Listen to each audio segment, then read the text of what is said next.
Assalamualaikum warahmatullahi wabarakatuh. Hello guys. Welcome back to Jendro Channel.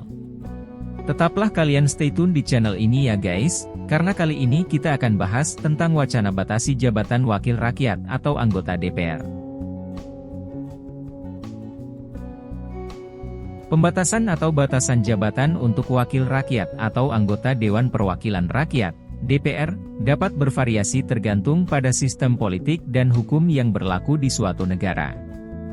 Beberapa negara menerapkan batasan-batasan tertentu untuk mencegah konsentrasi kekuasaan atau penyalahgunaan jabatan oleh para anggota parlemen. Berikut adalah beberapa contoh batasan atau pembatasan jabatan wakil rakyat atau anggota DPR yang sering ditemui.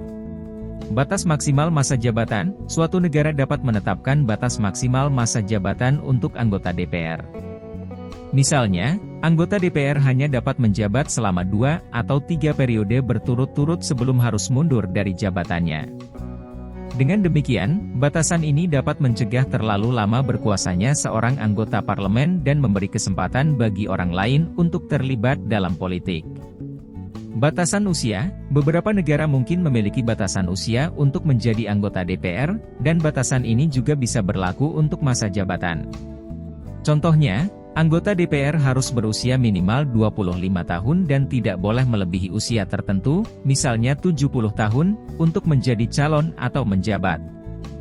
Larangan bersamaan dalam jabatan eksekutif, untuk menghindari konflik kepentingan, seorang anggota DPR mungkin dilarang menjabat dalam posisi eksekutif, seperti menjadi menteri atau pejabat pemerintah lainnya selama masa jabatannya di DPR.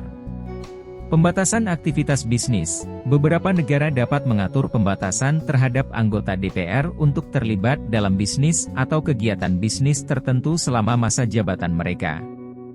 Hal ini bertujuan untuk mencegah terjadinya konflik kepentingan yang dapat mempengaruhi kinerja mereka sebagai wakil rakyat. Aturan istirahat, setelah menjabat sebagai anggota DPR selama periode tertentu, ada negara yang mewajibkan mantan anggota parlemen untuk menjalani masa istirahat sebelum dapat mencalonkan diri kembali.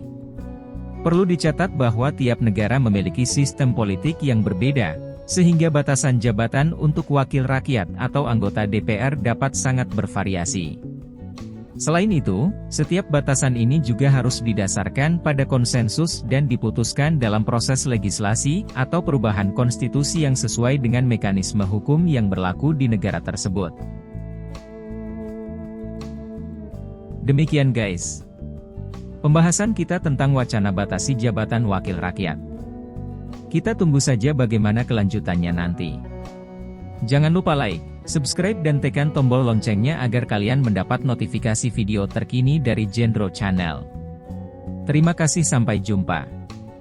Wassalamualaikum warahmatullahi wabarakatuh.